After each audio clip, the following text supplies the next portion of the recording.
The results came back from my doctor, and he said, your kidneys are functioning at 7%. This told me that if I didn't get a transplant, I would probably die. Džeri Graver has been active and healthy for most of his life. But in late 2013, he started having some concerning health issues, including a swollen abdomen.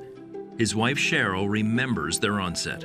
It kept getting worse. He was getting tired, then he was getting nauseated quite a bit, and then he started vomiting, and he just was very weak, and it just really wouldn't stop. He couldn't eat. So I'm like, we need to call a doctor and get you in. While awaiting the results of a blood test, Džeri endured intense pain and near constant vomiting.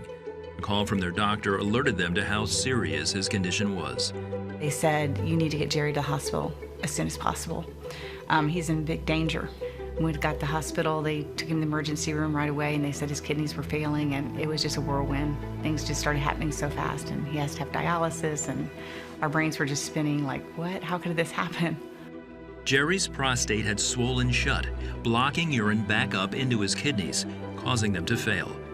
He was immediately put on dialysis and soon realized how difficult his life would be. When I had my chest port, you get lightheaded, you get dizzy, someone has to drive you home, and it takes a day to get over it. And then when I started doing home dialysis with a port in my abdomen, you're supposed to be able to sleep through it and change your fluid out in the morning. It's so painful, you just don't sleep. It hurt. He would have this machine in his room, and it was noisy at night, and he would just get up in the middle of the night, and he'd just be bent over in excruciating pain, and I would just be crying. I just had to go to another room and pray for him. You know, you didn't want to live like this, and I was getting really discouraged. I broke down several times.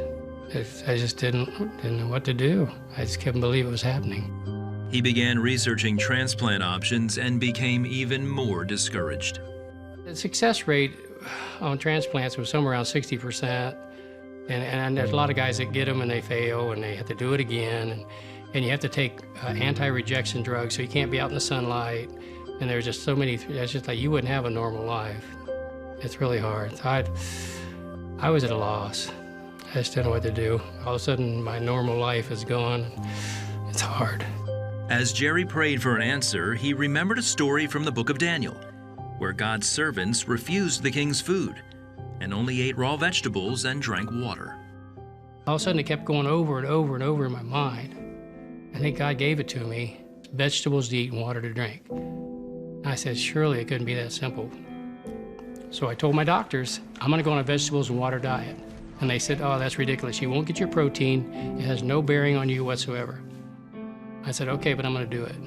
I was nervous because I'm like, well, you need to follow what the doctors say, you know. I mean, they gave us tons of brochures and literature on here's the things you should eat, here's the things you shouldn't eat for kidneys.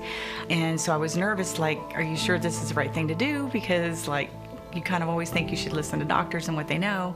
But then he was just adamant about listening to God and His Word.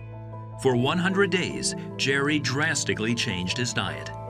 I started on the vegetables and water diet, all raw, all organic, and water. Nothing else. No bread, no meat, no cheese, nothing. And slowly, my numbers started getting better. He said, well, a little bit of improvement this week. I said, okay, so I stayed on it, and it kept getting better and better. It wasn't fast, but it was better and better every time I went. I mean, it was just a mundane routine. Tried not to think about it because I kept getting better and better and better and better. So I was trying to reach a goal. How he could do something and be so disciplined for 100 days to do something like that, but he just felt like his life was at stake, and that's what he had to do to get better. It took 100 days for me to get there, but at the end of 100 days, I had normal function. And they wouldn't accept it, and the nurse even told me, said, I think we must have misdiagnosed you. Džeri and Cheryl know that it was God who gave him the path to healing and the strength to walk it out. It's easy to say Jesus is all you need, but it's different when Jesus is all you got. He gave me a second chance. And looking back, it's such a simple thing. It just takes discipline. I kept telling myself I'm on a deserted island and all I got is vegetables and water to eat, so you survive until someone rescues you. After the 100-day diet inspired by the book of Daniel, Djeri was successfully removed from dialysis. His kidney function has been normal for more than 7 years. So the first thing he said he wanted to do was go out to Burger King and get a Whopper. I'm like, I'm not sure that's a good idea. You might get sick. But he did, and that's okay. But he got right back onto his fruits and vegetables after that. You don't know how wonderful status quo is till you don't have it. Now I got status quo.